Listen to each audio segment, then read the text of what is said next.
మీ పిల్లలు మాట వినట్లేదా? కృష్ణుడు చెప్పినటువంటి ఈ 3 రహస్యాలు మీకోసమండి. వీడియోనైతే లైక్ చేసి చూడడం స్టార్ట్ చేయండి. మీ పిల్లలు మీ మాటలు వినట్లేదా?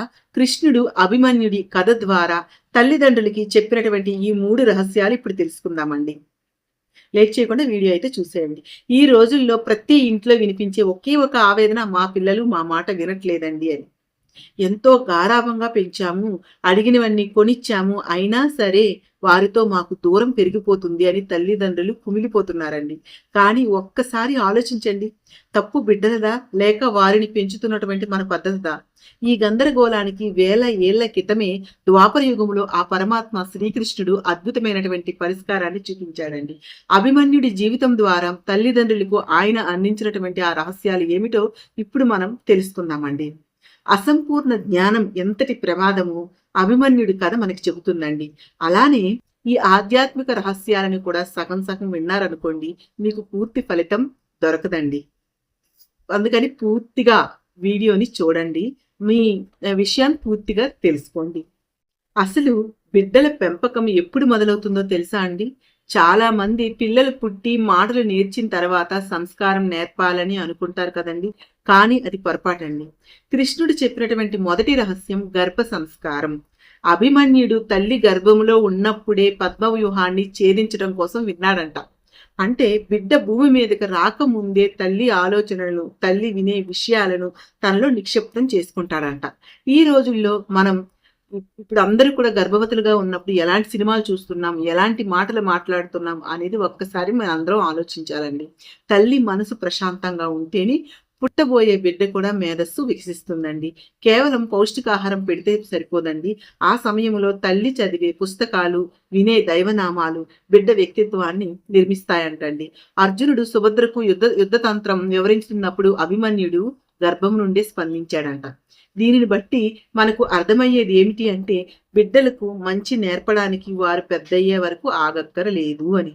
వారు మన కడుపులో ఉన్నప్పటి నుండే మన సంస్కారం అనేది వారికి అందుతుంది. ఒకవేళ మీ పిల్లలు ఇప్పుడు పెద్దవాళ్ళు అయి ఉంటే ఎప్పటికైనా మించిపోయింది ఏమీ లేదండి. ఏం చేయాలి అంటే బిడ్డలు మన మాట వినటం లేదు అంటే దానికి ప్రధాన కారణం మన ప్రవర్తన.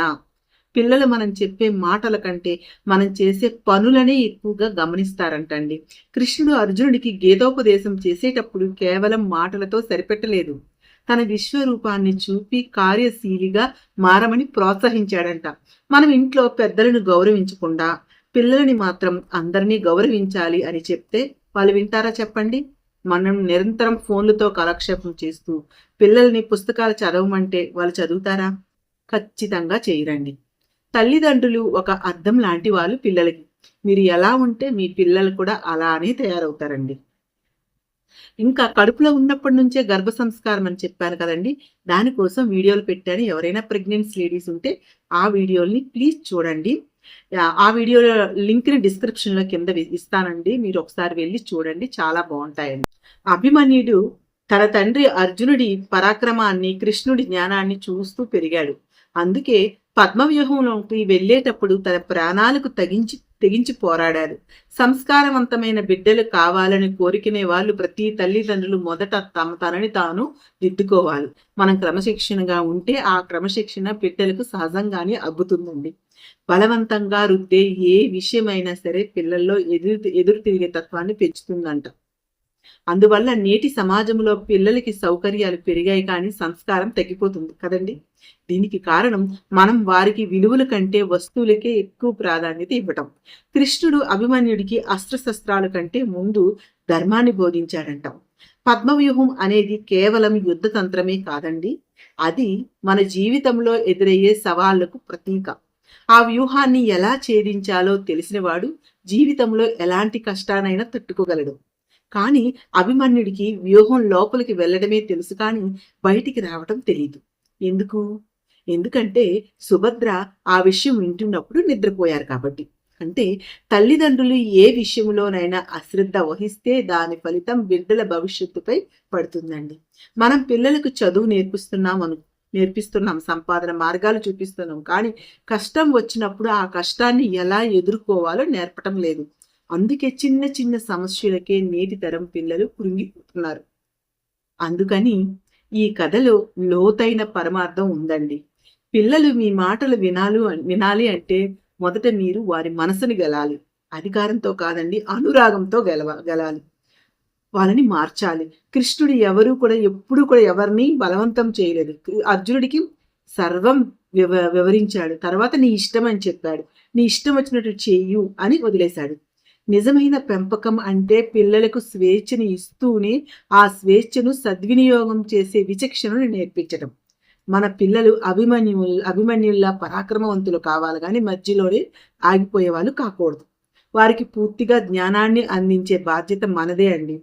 అందుకని అభిమన్యుడు గర్భంలో ఉన్నప్పుడు అర్జునుడు పద్మవ్యూహ రహస్యాలను చెప్తుంటే సుభద్ర ఎంతో ఆసక్తిగా విన్నారు. కానీ కొన్న సమయం గడిచిన తర్వాత ఆమె నిద్రలోకి జారుకున్నారు. ఇక్కడే మనం ఒక గొప్ప విషయాన్ని గమనించాలండి. బిడ్డల ఎదుగుదలలో తల్లిదండ్రుల ఏకాగ్రత ఎంత ముఖ్యమో ఈ ఘట్టం మనకి వివరిస్తుందండి. నేటి కాలంలో మనం పిల్లలతో మాట్లాడుతున్నప్పుడు మన మనస్సు ఎక్కడో ఉంటుందండి. చేతిలో ఆ మాయా యంత్రం ఉంటుంది, అదేనండి ఫోను. కళ్ళు దానిపైనే ఉంటాయండి. పిల్లలకి మాత్రం నీతులు చెప్తూ ఉంటాం మనం. అలాంటప్పుడు మన మాటలకు శక్తి ఉండదండి. సుభద్ర నిద్రపోవటం అంటే కేవలం శారీరక నిద్రే కాదండి, అది మానసికమైనటువంటి అశ్రద్ధకు గుర్తింపు అనమాట. తల్లిదండ్రులు ఎప్పుడైతే తన బాధ్యత పట్ల అశ్రద్ధ వహిస్తారో అప్పుడు బిడ్డలకు అందాల్సిన జ్ఞానం అసంపూర్ణంగా మిగిలిపోతుందండి. ఆ అసంపూర్ణ జ్ఞానమే రేపు వారి జీవితాల్లో పద్మవ్యూహమై వారిని బంధిస్తుందండి. కృష్ణుడు ఆ సమయంలో అక్కడ ఉన్నటువంటి సుభద్రను మేల్కొల్పలేదండి.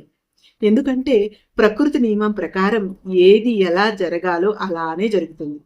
కానీ మనం ఆ పరమాత్మ ఇచ్చినటువంటి విచక్షణతో మన బిడ్డల భవిష్యత్తును దిద్దుకోవాలి.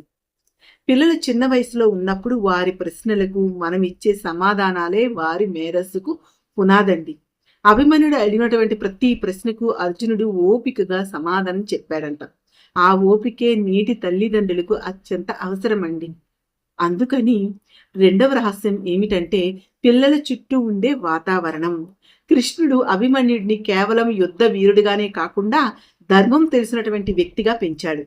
బిడ్డలకు కేవలం పాఠశాల చదువులే కాదండి, స్కూల్లో చెప్పే విషయాలే కాదండి, వాళ్ళు పెరిగే ఇంట్లో ధర్మం, సత్యం, అహింస అనేది ఉండాలండి. మనం ఇంట్లో ఒకరినొకరు దూషించుకుంటూ పిల్లల్ని మాత్రం వినయంగా ఉండమంటే అది సాధ్యం కాదండి. అభిమన్యుడు తన తండ్రి అర్జునుని చూసి పరాక్రమాన్ని నేర్చుకుంటే మేనమామ కృష్ణుని చూసి రాజనీతిని నేర్చుకున్నాడంట. మనం కూడా మన పిల్లలకు రోల్ మోడల్స్గా ఉండాలండి. అంటే మనమే వారికి ఆదర్శం కావాలి. పిల్లలు మన మాట వినడం లేదు అంటే దానికి అర్థం మనం వారి నమ్మకాన్ని పోగొట్టుకున్నాము అని. నమ్మకం లేని చోట మాట వినబడదు. కృష్ణుడు అర్జునుడికి సారథిగా ఉన్నాడు తప్ప అధికారిగా ఉండలేదు. తల్లిదండ్రులు కూడా పిల్లల జీవితానికి సారథులుగా ఉండాలి కానీ వారు నియంత్రించే యజమానులుగా మాత్రం మారకూడదండి. సారథి అంటే గమ్యాన్ని చేర్పించేవాడు. పిల్లలకి ఏది మంచో ఏది చెడో వివరించి చెప్పాలి తప్ప వారిపై మన ఇష్టాలను రుద్దకూడదండి. అభిమన్యుడికి పద్మవ్యూహం కోసం అర్జునుడు వివరిస్తున్నప్పుడు అది ఒక యుద్ధ తంత్రం అని మాత్రమే చెప్పలేదండి, దాని వెనుక ఉన్నటువంటి ధర్మాన్ని కూడా వివరించాడంట. అందుకని మనం మన పిల్లలకు జీవితంలో ఎలా గెలవాలో నేర్పిస్తున్నాం కానీ ఒకవేళ ఓడిపోతే ఆ ఓటమిని ఎలా తట్టుకోవాలో నేర్పించడం లేదండి. అందుకే చిన్నపాటి వైఫల్యానికే నేటి తరం పిల్లలు కృంగిపోతున్నారు. అభిమన్యుడి పద్మవ్యూహంలోకి ప్రవేశించినప్పుడు తనతో పాటు ఎవరూ రాలేదండి. తను ఒంటరి వాడైపోయాడు. అయినా సరే తన ధైర్యం కోల్పోలేదండి. ఎందుకంటే అతనికి తనపై తనకున్న నమ్మకం. ఆ నమ్మకాన్ని తల్లిదండ్రులు చిన్నప్పుడే బిడ్డల్లో నూరిపోయారండి. నీ వెనుక మేము ఉన్నాము అనే ధైర్యాన్ని బిడ్డకు గారికి ఉంటే వాడి ప్రపంచాన్ని జయిస్తాడండి. కానీ మనం పదే పదే వారిని విమర్శిస్తూ ఉంటే వారిలో ఆత్మవిశ్వాసం సన్నగిల్లిపోతుంది. కృష్ణుడు చెప్పినటువంటి మూడవ రహస్యం ఏమిటంటే సమయ పాలన మరియు క్రమశిక్షణ, డిసిప్లిన్. ప్రకృతిలో ప్రతిదీ కూడా క్రమ పద్ధతిలో జరుగుతుంది. సూర్యోదయం, చంద్రోదయం అన్ని నియమబద్ధంగా జరుగుతాయి. మరి మన పిల్లల జీవితాల్లో ఆ క్రమశిక్షణ ఉందా లేదా? చిన్నప్పటి నుంచి క్రమశిక్షణ అలవడితేనే వారు పెద్దయ్యాక సమాజంలో గౌరవించబడతారండి. అభిమన్యుడు అతి చిన్న వయసులోనే అస్త్రశస్త్ర విద్యలలో ఆరితేరాడు. అది నిరంతర సాధన వల్ల మాత్రమే సాధ్యమైందండి. మన పిల్లలకు కూడా మనం కష్టపడటం నేర్పించాలండి. అడగక ముందే అన్నీ తెచ్చి వారి ముందు పడేస్తే గనక వారికి వస్తువుల విలువ తెలియదండి. కష్టం యొక్క గొప్పదనం అస్సలు అర్థం కాదండి. అందుకని కృష్ణుడు తన జీవితంలో ఎన్నో కష్టాలను ఎదుర్కొన్నాడు. మనందరికీ తెలిసిందే. పుట్టినప్పటి నుండి అన్ని పోరాటాలే. కానీ ఆయన ఎప్పుడు కూడా నవ్వుతూనే ఉన్నాడండి. ఆ చిరునవ్వు వెనుక ఉన్నటువంటి రహస్యం స్థితప్రజ్ఞత. మనం కూడా పిల్లలకి జీవితాన్ని చిరునవ్వుతో ఎదుర్కోవడం నేర్పించాలి. పిల్లల ముందు మనం ఎప్పుడు కూడా ఏడుస్తూనూ, ఇతరుల కోసం ఫిర్యాదు చేస్తూనూ ఉండకూడదండి. అలా చేస్తే వారు కూడా జీవితాన్ని ఒక భారంగా భావిస్తారంట. బదులుగా ప్రతి సమస్యకు ఒక పరిష్కారం ఉంటుందని వారికి ఆచరణలో చూపించాలి మనం. అభిమన్యుడు పద్మవ్యూహం నుండి బయటికి రాలేనని తెలిసినా కూడా చివరి శ్వాస వరకు కూడా పోరాడాడంట. ఆ పోరాట పటిమ మన పిల్లలకు కావాలి. కృష్ణుడు అభిమన్యుడికి నేర్పినటువంటి పాఠం అదేనండి. ఫలితం కోసం ఆలోచించకుండా నీ ధర్మాన్ని నువ్వు నిర్వర్తించు అని. మనం కూడా పిల్లలకి చదువులో ర్యాంకుల కోసం ఒత్తిడి చేయకుండా వారి జ్ఞానాన్ని పెంచుకోమని ప్రోత్సహించాలండి. జ్ఞానం పెరిగితే ర్యాంకులు వాటంతట అవే వస్తాయండి. కానీ కేవలం ర్యాంకుల కోసం చదివితే జ్ఞానం రాదండి. ఈ చిన్న తేడాను తల్లిదండ్రులు గ్రహించాలండి. అభిమన్యుడు పద్మవ్యూహం కోసం విన్నప్పుడు అది ఒక సవాలుగా తీసుకున్నాడు తప్ప భయంగా మాత్రం భావించలేదంట. మన పిల్లల్లో కూడా ఆ సృజనాత్మకతను, ధైర్యాన్ని మనం నింపాలంట. అందుకని బిడ్డల పెంపకం అనేది ఒక తపస్సు లాంటిదండి. అందులో మనం ఎంతగా లీనమైతే ఫలితం అంత గొప్పగా ఉంటుందంట. కృష్ణుడు చెప్పినటువంటి ఈ రహస్యాలు పాటిస్తే మీ పిల్లలు మీ మాటలు వినటమే కాకుండా సమాజానికి ఆదర్శంగా నిలుస్తారంట. ఇక్కడ కృష్ణుడు అత్యంత విలువైన రహస్యాన్ని ఒకటి బోధించాడండి. అదేంటంటే బిడ్డలను మన సొత్తుగా భావించకపోవటం. మన ద్వారా ఈ భూమి మీదకు వచ్చినటువంటి ప్రతి ప్రాణం కూడా ప్రత్యేకమైన ఉద్దేశంతో వస్తుందని, మనం కేవలం వారికి ఈ లోకంలో రావటానికి ఒక ద్వారం మాత్రమేనని, మనం వారిపై అధికారం చెలాయించాలి చూపించినప్పుడు మనస్పర్ధలు మొదలవుతాయి అని. పిల్లలు మన మాట వినడం లేదు అంటే దానికి కారణం మనం వారి వ్యక్తిత్వాన్ని గౌరవించకుండా మన అభిప్రాయాల్ని వాళ్ళపై రుద్దటమే. కృష్ణుడు అభిమన్యుడిని ఎప్పుడూ కూడా తన అదుపులో ఉంచుకోవాలని చూడలేదంట. అతనికి కావలసినటువంటి జ్ఞానాన్ని ఇచ్చాడంట, యుద్ధ విద్యలను నేర్పించాడంట. కానీ ఆ విద్యను ఎప్పుడు ఎక్కడ ఉపయోగించాలో నిర్ణయించుకునే స్వేచ్ఛను అభిమన్యుడికే వదిలేశాడంట. ఈ రోజుల్లో మనం పిల్లలకు ఆ స్వేచ్ఛను ఇస్తున్నామా చెప్పండి? వారు ఏం చదవాలో, వారు ఏం చెయ్యాలో అన్నీ మనమే నిర్ణయిస్తున్నాం. దీనివల్ల వారిలో స్వతంత్రంగా ఆలోచించే శక్తి నశించిపోతుందంట.